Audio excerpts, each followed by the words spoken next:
Do you hear anything? Community radio for Arkansas and beyond. 88.3 KABF, Little Rock.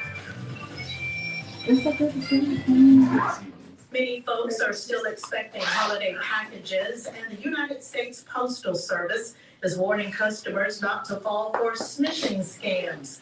Smishing is the practice of sending fake text messages to mobile phones, asking users to click on a link to resolve a zip code or other issues with a pending package. John Hyatt with the USPS says the sender is trying to get your personal information. Basically, criminals trying to obtain personally identifying information about a person, such as account, usernames, passwords, dates of birth, credit card numbers, things like that.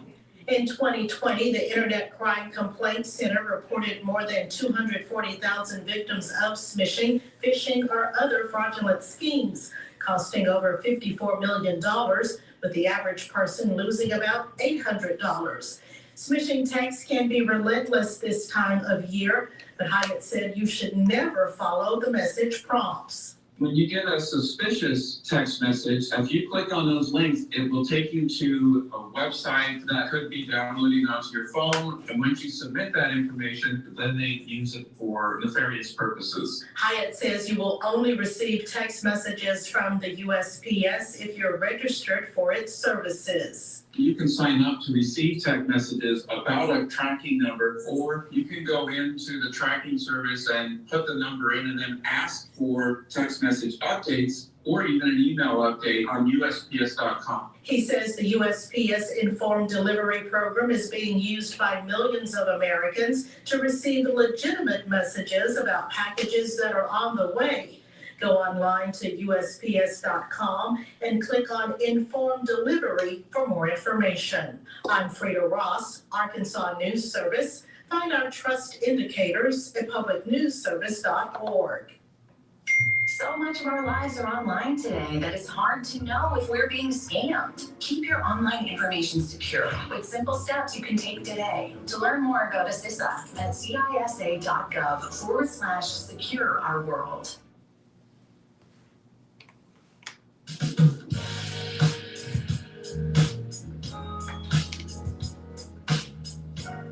Moral of the story is, for my brother, for myself,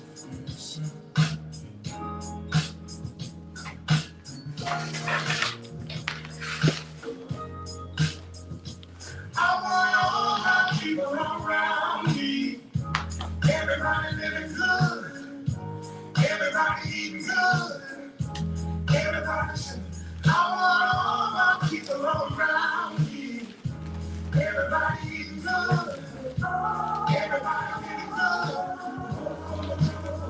The night is shining. Air is clear. My folks are smiling. No need for fear.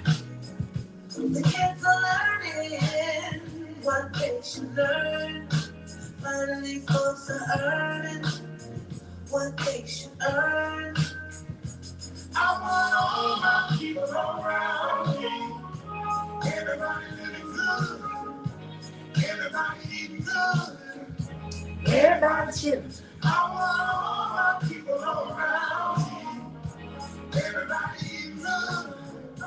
Everybody living good. There's enough for two. It starts with me and it starts with you. It's complicated but it's simple too. Just like patience, sharing is a virtue. Show folks where you stand, then the hand when you can to your fellow man. Hold the plan, hold the day. When you hand work the way you do. I want all my people around me. Everybody living good. Everybody eating good. Everybody chilling. I want all my people around me. Everybody living good.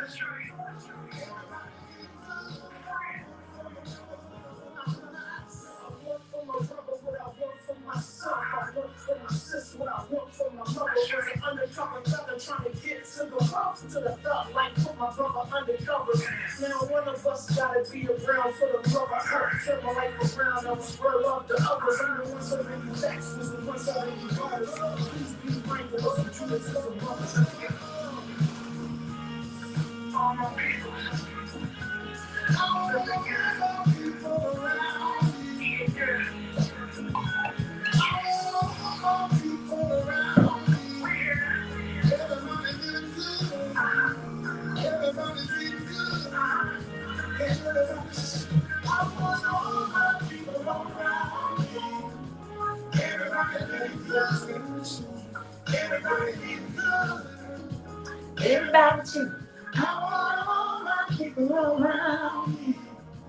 Everybody living good. Everybody eating good. Everybody too.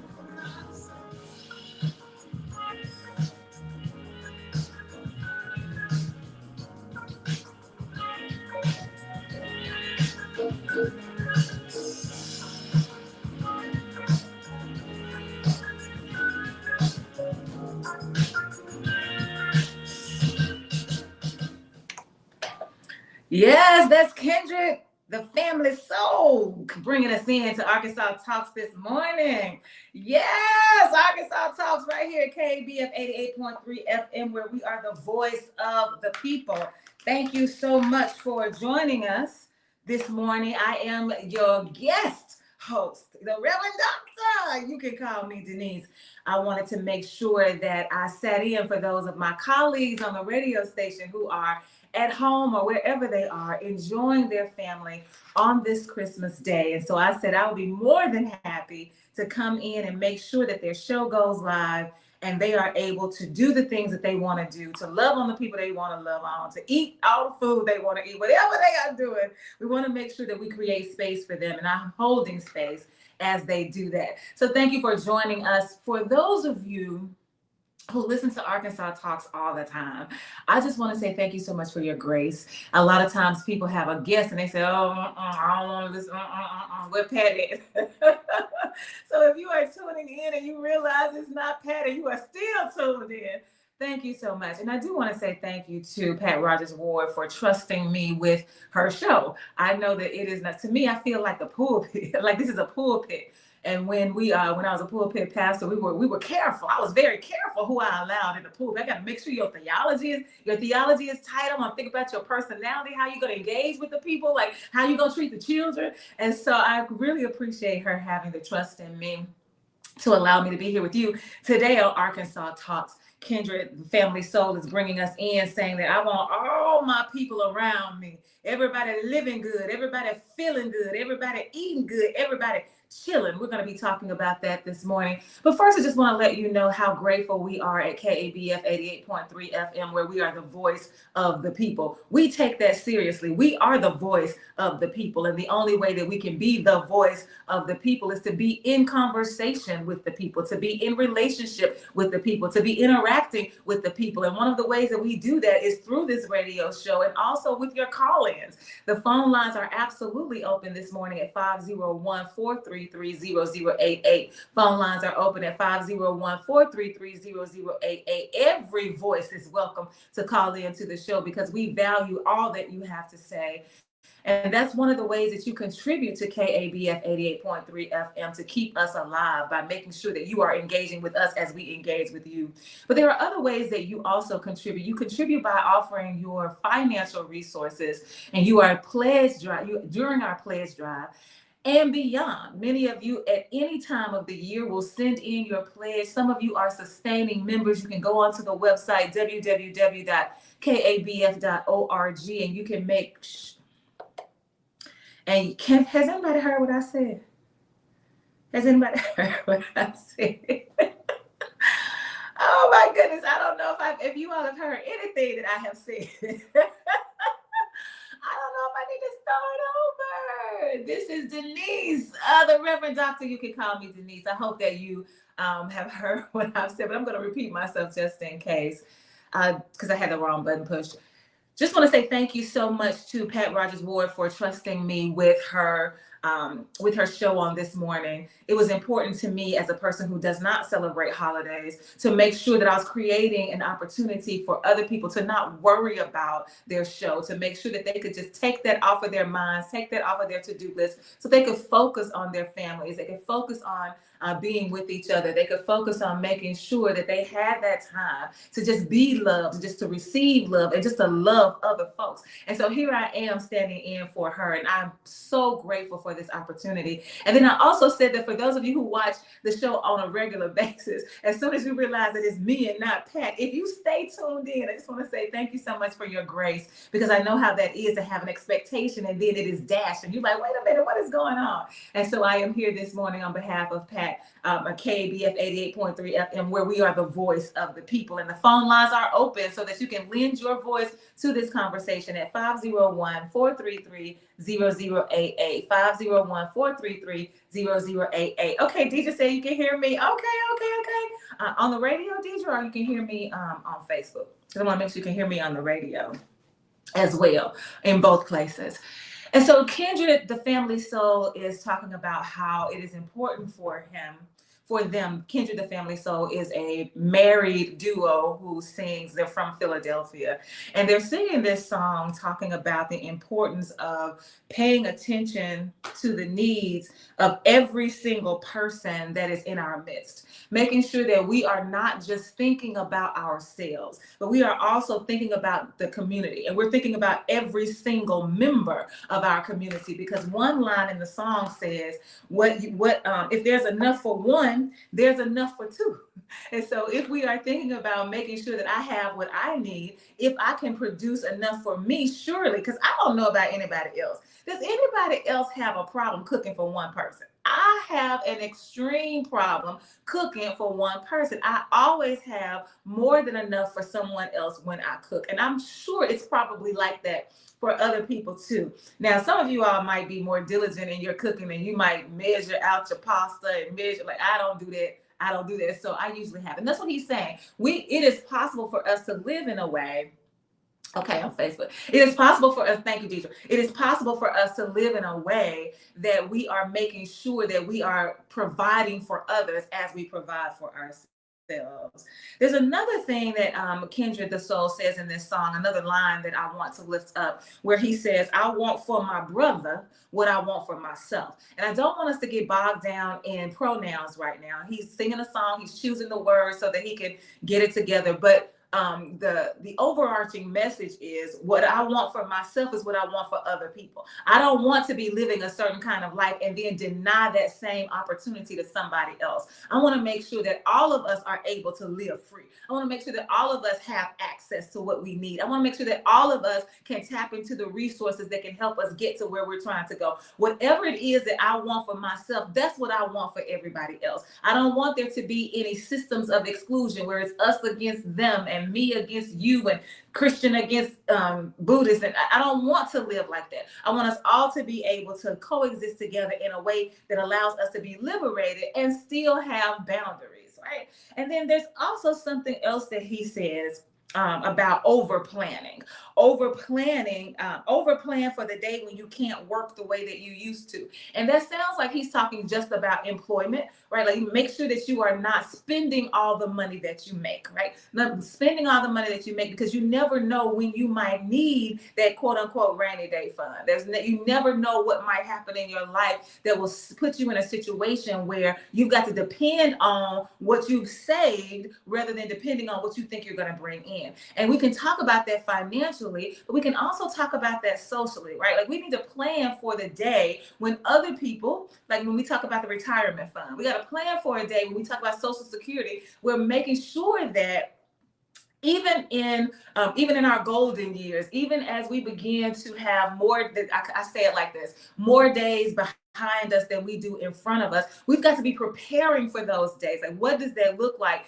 Again, not just for me, but what does that look like for every member of our community? And so I thought this was a great song for us to bring into the topic today, because I want to piggyback on something that Pat Rogers Ward said last week.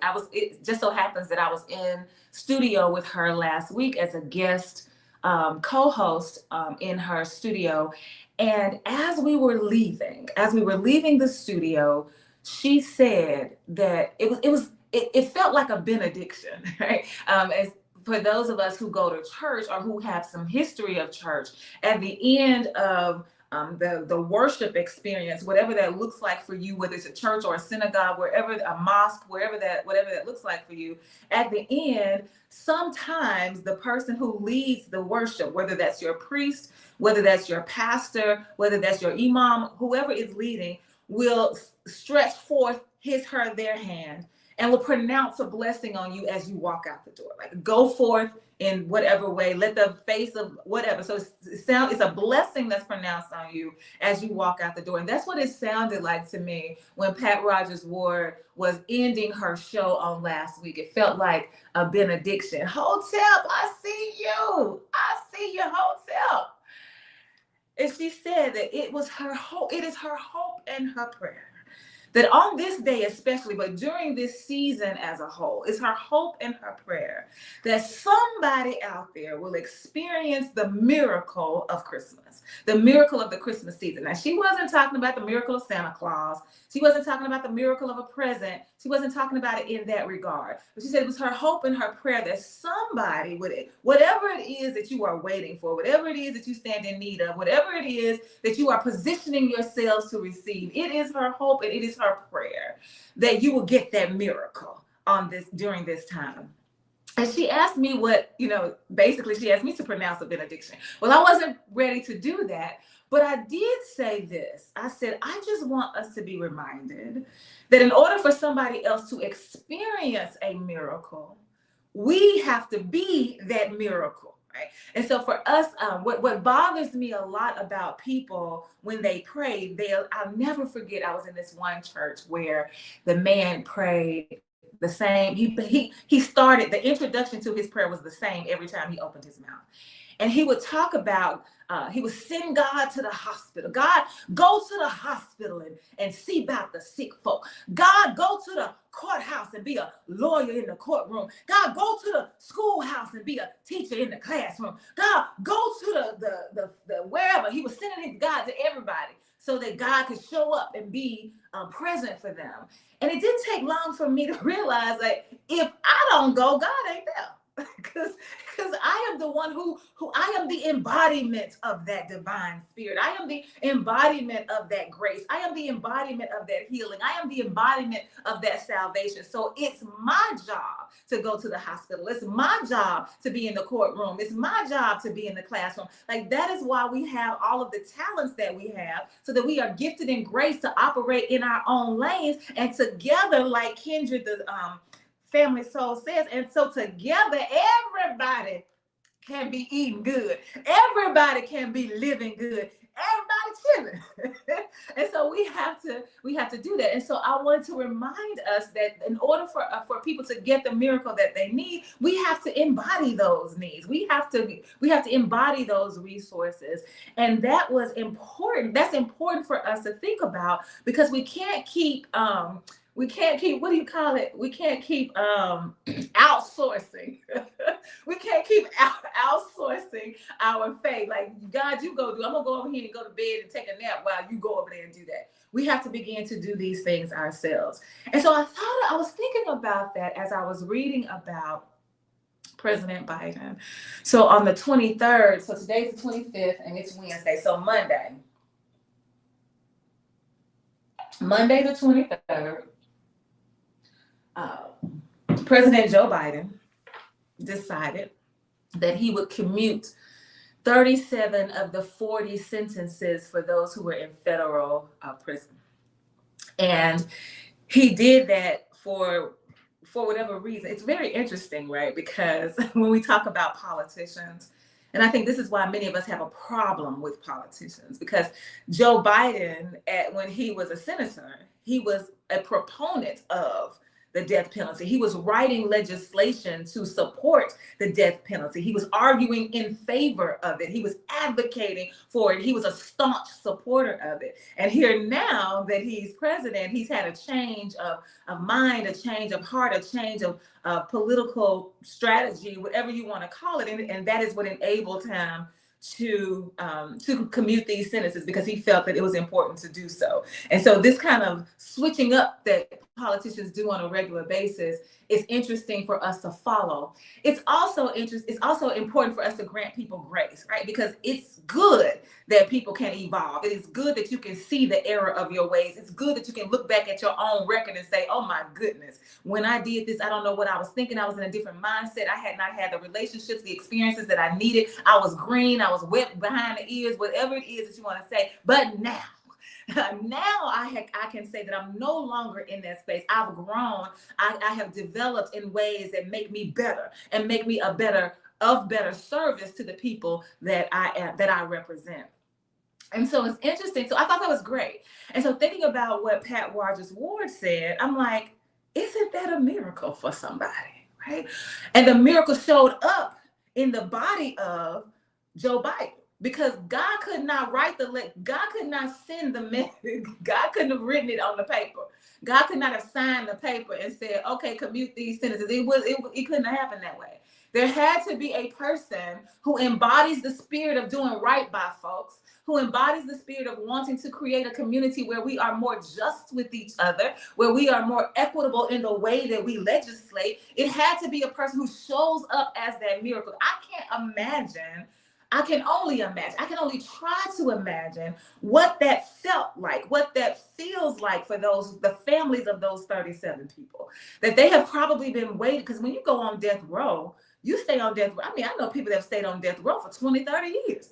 And so people who have been on this journey, because one thing I know as a former lover of an incarcerated person, that you do the time with them. People say that all the time. If once your family member, once your lover, once your spouse, once your child, once your uncle, whoever it is, once they go in, you go in too. And so you are on this journey with them day after day, year after year, minute after minute, trauma after trauma, money after money. You are right there with them. So I can only begin to try to imagine what it's like to have been with someone who's on death row, where you never know when they're going to call your number. You know, it's different when you're living life and you know you're going to die at some point because you know it's there, but it's not something that's ever present in your mind.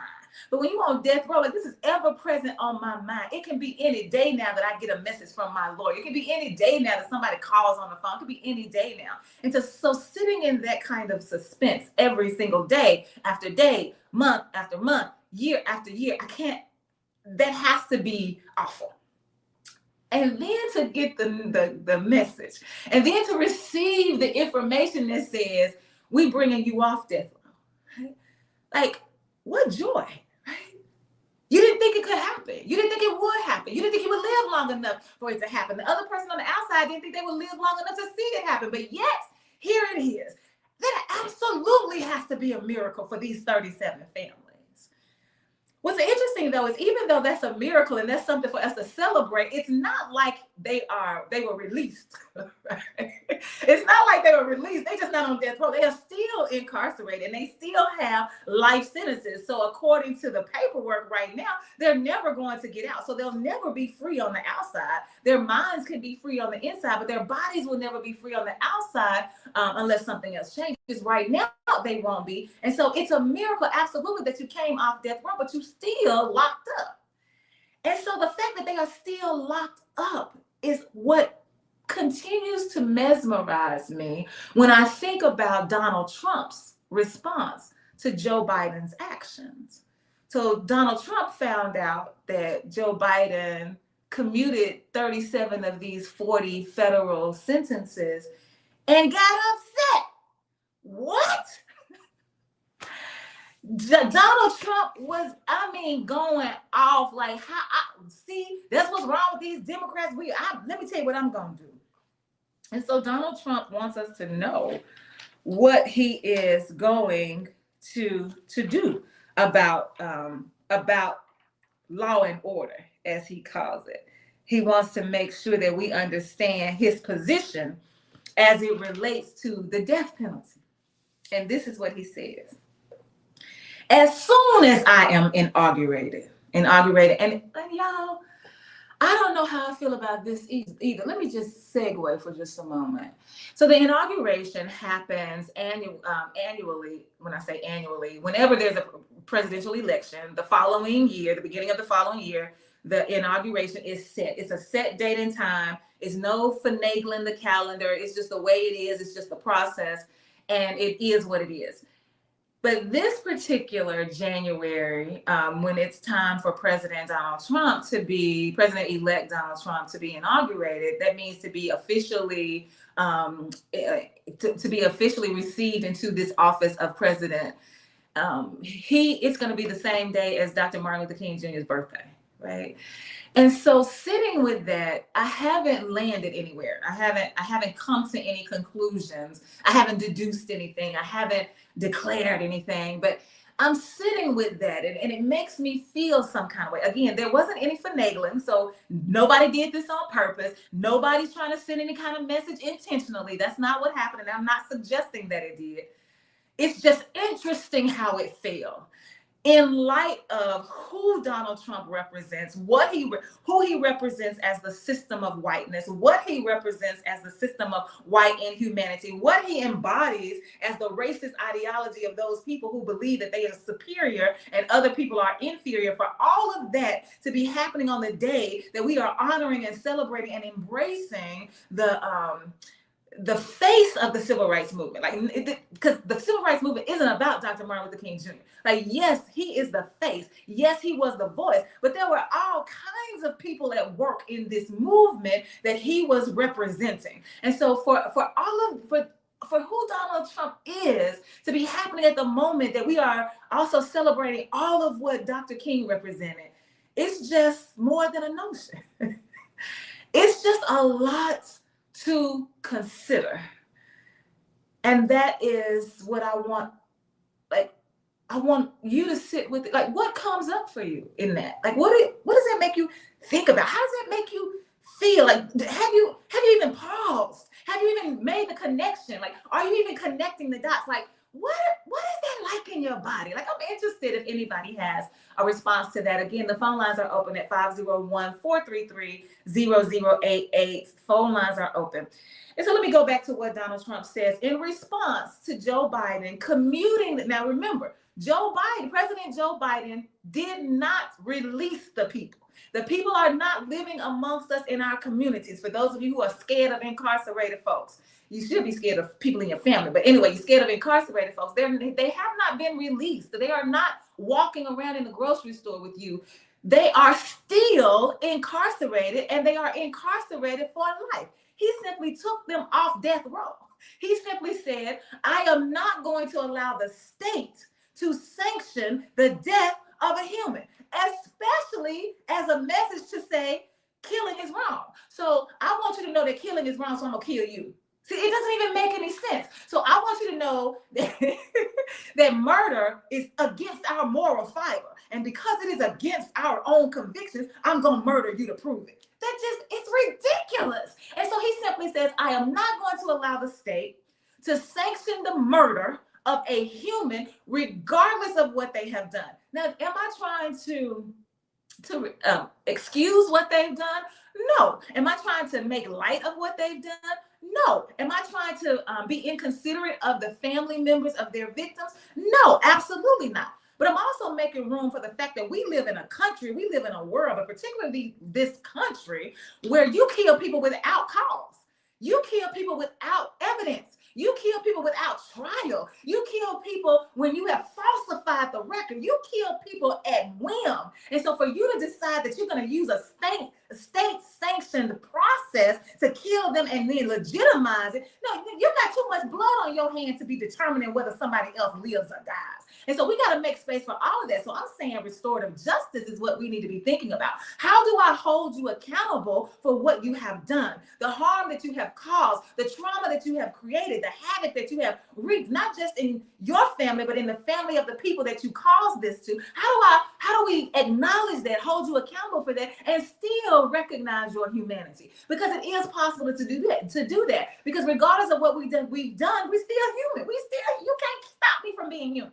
We are still human. And so how do we do that? So, and that is the critical question. And the answer is not prison. So that's why I stand with Angela Davis, who says, listen, we need to abolish prisons. I'm right there with you. This carceral state that we're living in, that's feeding into capitalism, that's promoting mass incarceration, that is dividing families, like all of that is not the way to go, and it is not sustainable. And so you don't need. So that's what President Biden says. Like all I'm doing is like setting the record straight on who we are as a state, as states, who we are as a country, and what we believe about humanity.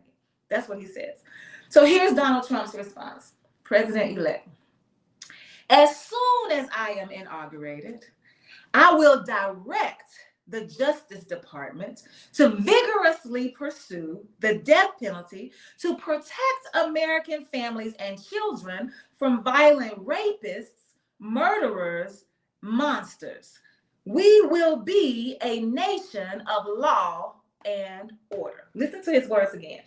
Now, this is in response to an action that says, I want to recognize your humanity. I want to situate this conversation in the context of restorative justice. I want to make sure that you are held accountable for your actions. So you are still incarcerated, but I also embrace your humanity. So we're not going to kill you. And Donald Trump's response is, well, let me tell you what I'm going to do. As soon as I am inaugurated, I will direct the Justice Department to vigorously pursue the death penalty to protect American families and children from violent rapists, murderers, and monsters. We will be a nation of law and order. And undoubtedly, there were people who absolutely applauded his statement. There are people undoubtedly who said, yes, we need to have a state, we need to have a country that is rooted and grounded in law and order. And so I stopped to say, okay, here we go again. Law and order for a president to campaign on this promise of law and order, which is what Donald Trump did in 2016. For a president who is now getting ready to situate himself in the highest office of our land as a convicted felon himself. To say, yeah, listen, sometimes this stuff is so ridiculous. So you yourself, sir, are a convicted felon, but you want to tell us that you're going to direct the Justice Department to make sure that we are living in a nation that is a nation that's rooted and grounded in law and order. Like, exactly how does that work, sir? Here's this comment. So let me put it up on the screen. Lowe says, pro-life and pro-death penalty. Trump is the epitome of an oxymoron. Pro-life and pro-death penalty. I think you should have the right to death, but I also want to be able to kill you. Yeah. But even when did Trump become pro-life, right? Like, again, we talk about the shenanigans of politicians, and it's rooted in a scripture that I can think of in the Bible. I really want to say it's Paul talking. Somebody correct me if I'm wrong about who it is that these words come out of, whose mouth these words come out of. But Paul says, and I want over in the New Testament says, I want to be all things to all people. Right? That's what he says. I want to be all things to all people. Yeah, he was in favor of abortion. You're talking about Trump. Absolutely. I mean, he's talking about now. So yeah, we saw Trump be in favor of abortion. And then we also saw him say, oh no, I'm pro-life. I'm the one that's trying to help you. So he's wishy-washy, because again, in this verse that I find in the Bible, it says, for Paul says, I want to be all things to all people. And that's what I believe the promise is to politicians make. I have yet to, in my own experience with a politician, I have yet to have one say to me, Denise, honestly, I can't promise you that that's something that I'm going to work on. That's really not something that I'm interested in. That's really not something that I want to fight for. That's really not something that I'm going to advocate. It's not even going to be on my list, list of things to do. Like, it's not even going to come up in any of my terms.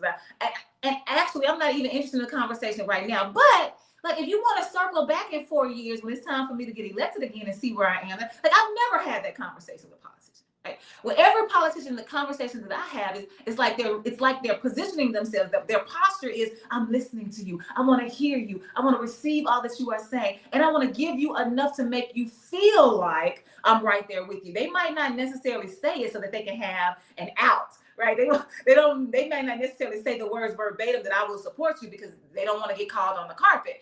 But they're gonna make you feel. They're gonna give you the idea that they are interested in what you have to say, and they are interested in working on your issue. They are interested in putting it on the table, and that may not absolutely be the case. And then everywhere you go, if you're a politician, you got to shake everybody's hand, right? Depending in your district. If you're a presidential candidate, you got to shake everybody's hand in the whole country. Well, in this case, they only interested in the ones that affect the electoral college. So you got to shake everybody's hand in the electoral college. And so it's really, when you think about it, just on a basic rational level, it's impossible for you to be everything for everybody. So all of these people that you're talking to with all of these competing and conflicting interests, and you're presenting yourself as the yes man or the yes woman or the yes non-binary person, like, it's not possible. So politics, as we practice it, as we play with it, again, it just doesn't even make sense.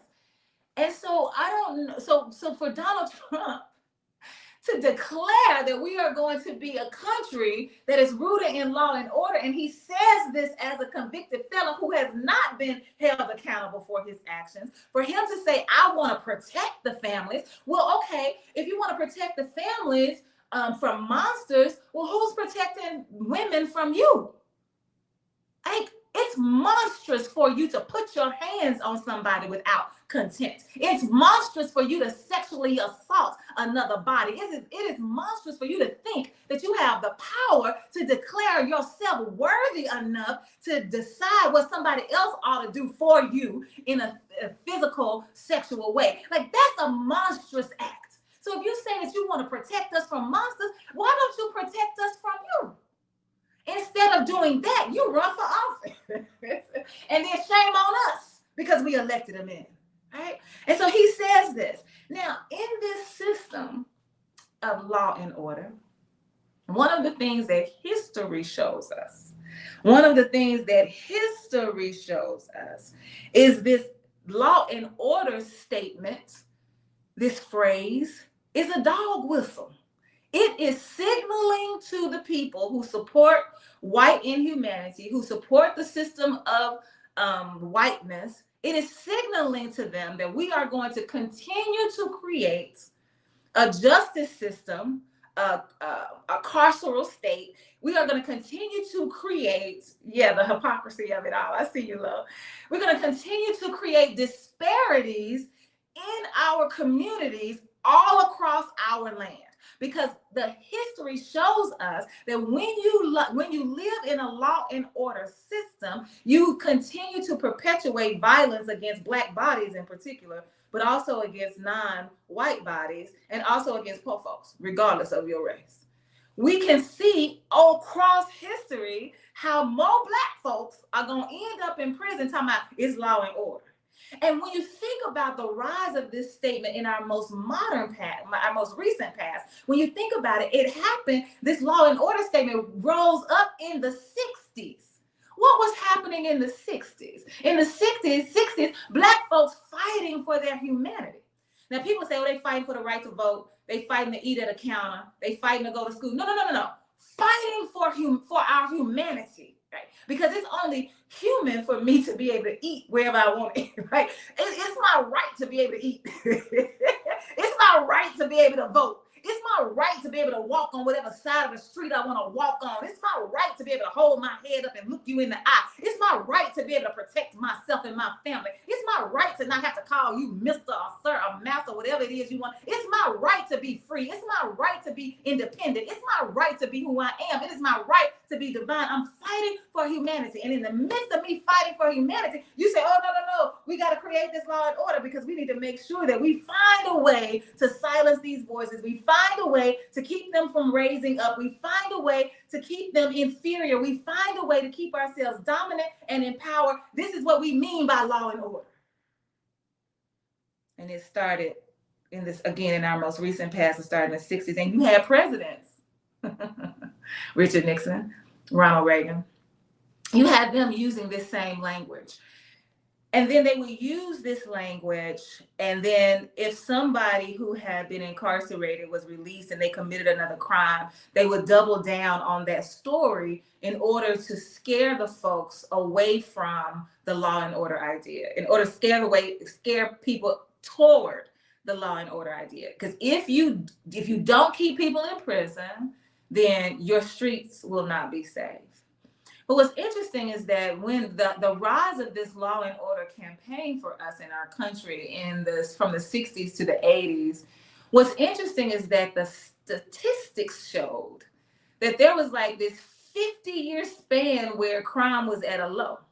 So all while you talking about we need law and order, we need protection, we need safety, all while you're talking about that, crime is at a low.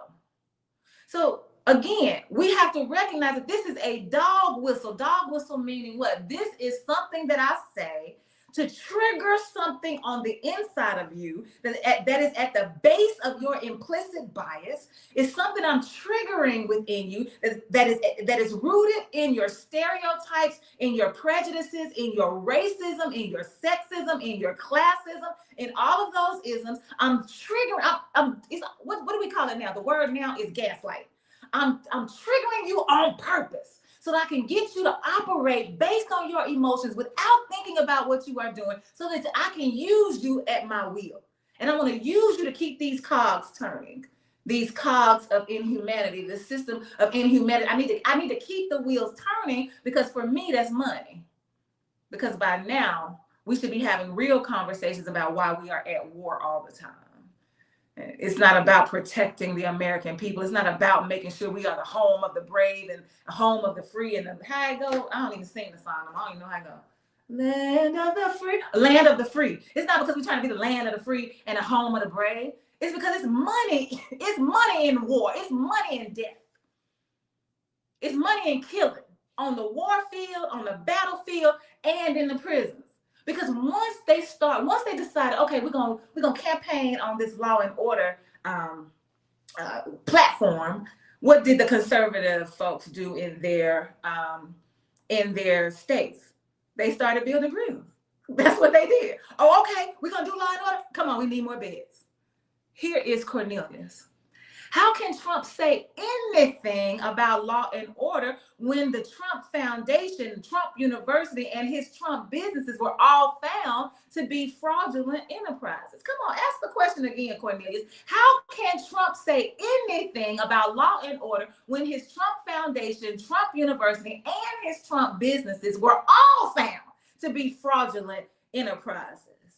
You know, again, I think it's about us as citizens, not taking the time to think for ourselves, not taking the time to get to know ourselves for who we really are. Many of us, when we think about who we are, we say, well, you know, I have a good heart, I have a great personality, I have a brilliant smile, I'm a Christian, I go to church, I'm faithful. We say all of those things. But what we don't say is, but you know what? All things considered, I still struggle being in relationship with Black folks. It still makes me feel some kind of way to think about my white daughter marrying a Black man. It makes me feel some kind of way thinking that they're going to have children. It makes me feel some kind of way believing that a Black family is going to move into my upper class neighborhood. We don't talk about ourselves like that. And so we just keep things on the surface. And so Donald Trump, people that I know personally have said to me that the reason that they voted for him was because he was a good businessman. And then based on what you said, Cornelius, how in the world can you consider him a good businessman? Like, what are you looking at? What, you know, because he didn't start, for those people who believe in pulling yourself up by your own bootstraps, Trump didn't have any business shoes, nor did he have any business shoelaces. His daddy got him started. And his daddy taught him how to be racist. Right? And so how is it that Trump can talk about law and order when you are neither lawful nor do you do things decently and in order? Great question.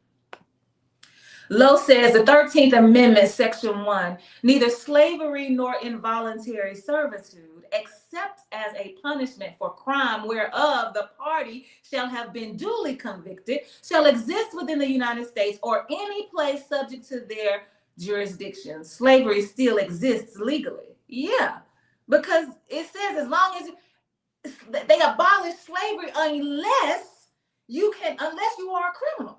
Again, another reason for us to create a carceral state. I gotta have prisons because I gotta have slaves. And now, because y'all abolished officially slavery, how do we keep it alive? Well, we keep it alive. What do politicians do? By putting it into a law.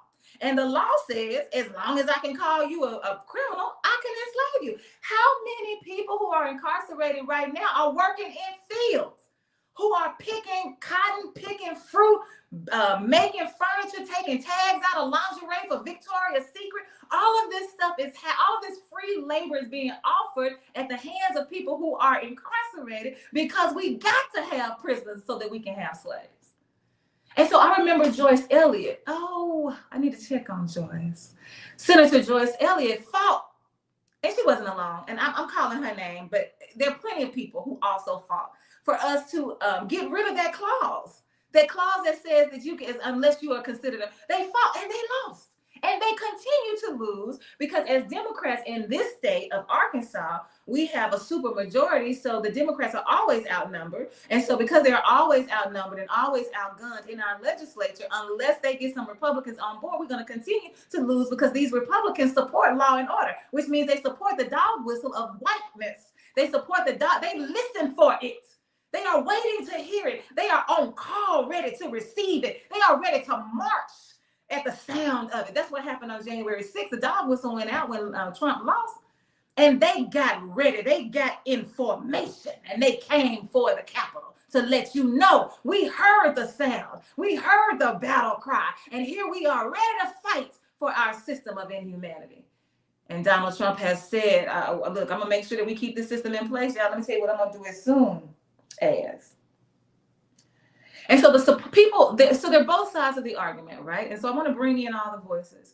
So people who say, yes, I agree that we need law and order, because they're acting like they don't know what law and order really stands for. So let's just give them the benefit of the doubt. I'll give you the benefit of the doubt. You don't really know that it's a dog whistle. I don't want to say you don't know. Okay. So benefit of the doubt, you don't know. And so you really say, yes, I want to live in a land that is filled with law, like that abides by law, where there is order. Okay, so we believe, the supporters of it believe that if we have harsher penalties, if people know that if you do this, that the punishment is going to be greater than you expected it to be, or greater than you thought it was going to be, if you know how stiff the penalty is, that will serve as a deterrent from you committing the crime. That's what the people who are in favor of the death penalty in the death penalty, they're in favor of that. But wait, I do need to back up for just a minute. When we talk about the law and order, we talk about the death penalty. The death penalty is not the only thing that's on the table. Like the death penalty is kind of like the top, like that's the one that kind of grabs everybody's attention, and we kind of focus on that. But when we're talking about this law and order campaign, what's also included is that we want this campaign wants people to have longer terms of imprisonment.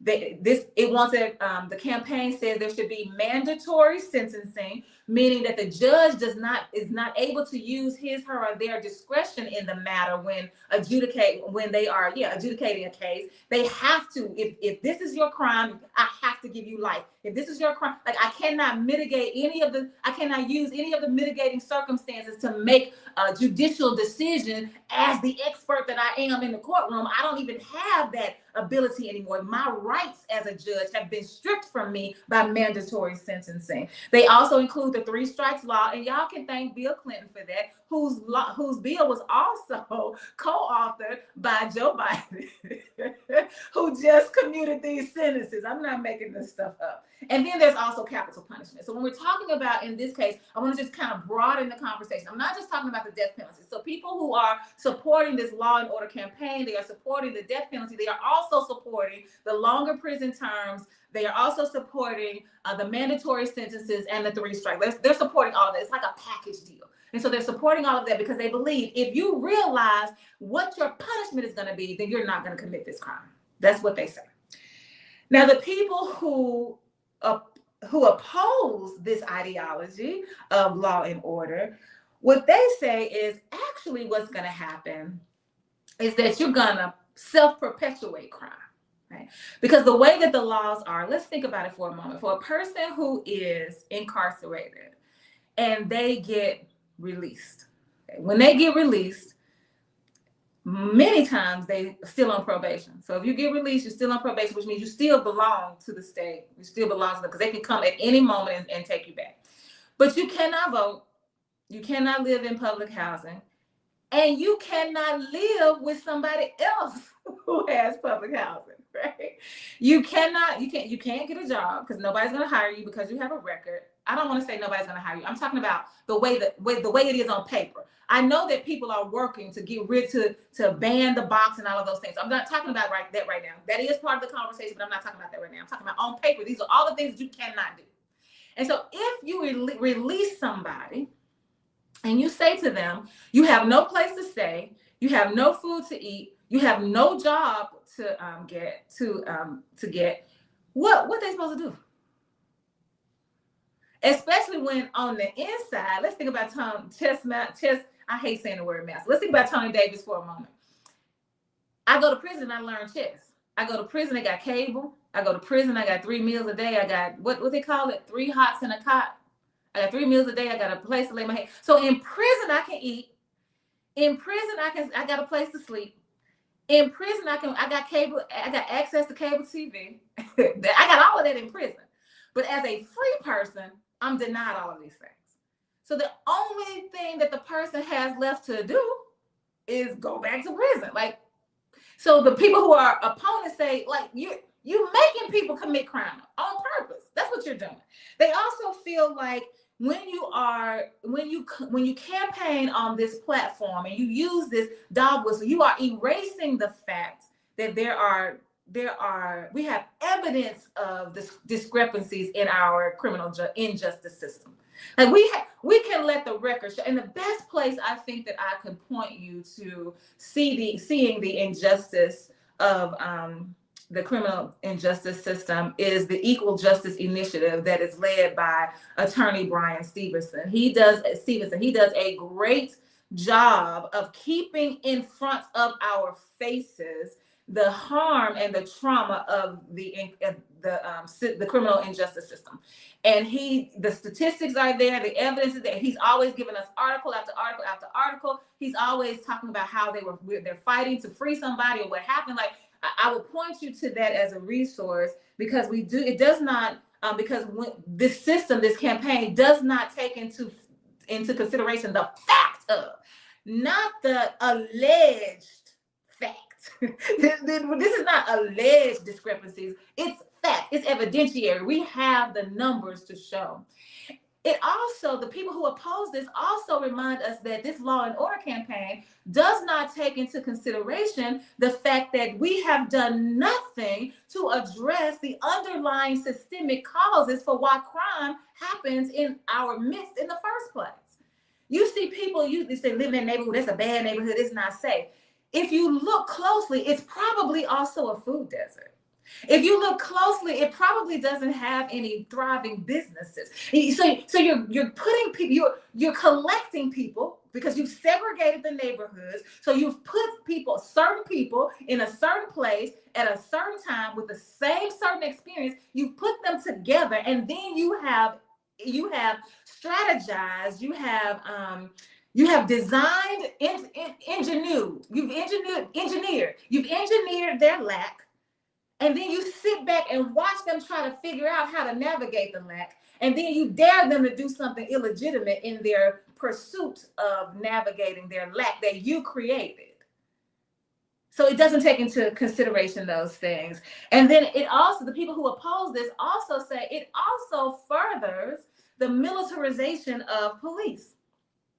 Yeah, because as long as you keep telling us that our streets are unsafe, you're going to couple that with the fact that that means we need more police. And if we need more police, that means every time I turn around, I'm going to see a police officer. But that only happens in certain communities. Certain communities are over-policed. The same people that are over-policed, that are surveilled constantly, are the same ones that end up in prison. And so you're just giving the police more opportunity for Black folks to kill us and for it to be state sanctioned. And so basically when Donald Trump says, oh my goodness, I dare you, I'm going to make sure that I have the death penalty, he's saying, I'm going to make sure that I keep giving the state the right to kill Black bodies. He's going to kill all the bodies. All of us going to get caught up in the net. And that's one of the things we got to get white folks to understand. The net is set for us as Black people, but it's going to catch you up too. It's in the Bible.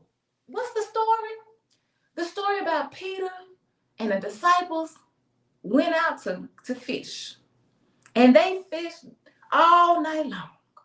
And they caught nothing. And then Jesus comes along and says, drop down your net right here. And when he cast that net into that water right there, he caught so many fish that he could not handle it all. He was just trying to get enough fish for them to go home, go back to the shore and feed the people that was on the shore. That's all he was trying to do. So the net that he was trying to catch, the net that was intended, like it was just for a few folks. But when the power came in, the power made it so that the net caught as many as they could get in it, so much so that the net broke. They had to figure out a way to get all these fish up on this sea. It's the same thing. Donald Trump comes in with the power of the state behind him and says, we're going to cast this net wide and we're going to catch as many people as possible. Now, it's meant for these Black folks, but we're going to catch it. Look, if you just happen to get caught up in the net, it don't matter to me because even though you white, you poor, so I don't care. And we've got to get people to understand what Kindred, the soul, family soul is saying. Look, I need all my people around me to understand that we all need to be living good. We all need to be eating good. We all need to be learning the right things. We all need to be earning the right wage. We all need to be chilling. And we cannot do that if we don't recognize that what I do for myself, I need to also do for you. What I plan for my life, I need to also plan for yours. What I think is right and just for me, it has to be right and just for you. We got to realize that we are in this thing together. That's the spirit of Salbona, the Zulu tribal greeting that says we are bound by our oneness, and that oneness is humanity.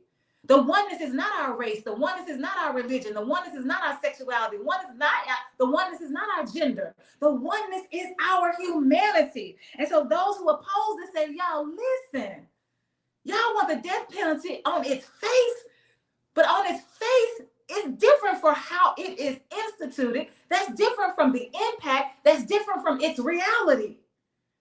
So the opponents are saying, I need y'all to focus. I need y'all to connect some dots. I need y'all to pay closer attention. I need y'all to tap into your own humanity. I need y'all to look at yourself and say, well, do I see God in everybody? India Ari, I see God in you.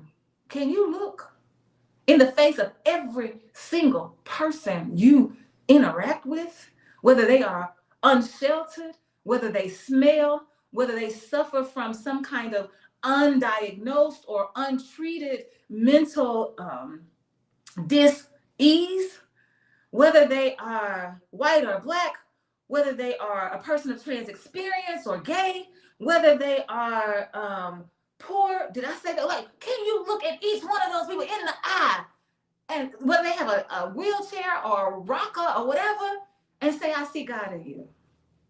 And until we do that, I'm not sure how we are actually celebrating this day called Christmas in a very real and authentic and genuine way. I know we celebrate. I know we round the table singing chestnuts roasting on an open fire. I know y'all singing Jack Frost nipping at your nose. Go on, sing it. Y'all around here eating what we eating? Because I'm finna go eat some short ribs. y'all eating. I know we eating. Some people got presents. Like, yeah, y'all celebrating some kind of way. But if you can't see God in everybody, then how is this the moment to celebrate Jesus? Because according to the Christian faith that this tradition is rooted in, Jesus is God. So if you can't see God in everybody, then you don't recognize Jesus. And if you don't recognize Jesus, what is you doing right now? I don't know. That's not for me to answer. That's for you to answer right now for yourself. And if you want to tell me your answer, y'all hit me up. I want to hear it. But you ain't got to, because you need to know for yourself. Thank y'all so much for joining us for Arkansas Talks right here at KABF 88.3 FM, where your normal guest, your regular host, the Pat Rogers Ward, will be right back here, I think, on next Tuesday. If not, maybe I'll sit in again. Like, I don't know where her plans are for the new year. We'll see. But thank you. I really appreciate you. You have been listening to KABF 88.3 FM. Don't touch that dial. I'm going to stay right here, and I'm about to do the show for DJ Rust, the Jazz Venue. My first time being a DJ. Hey, I'm super excited. Thank you so much for joining us. We'll see you. We will see you soon. 8.3 Little Rock. We come to you in many languages.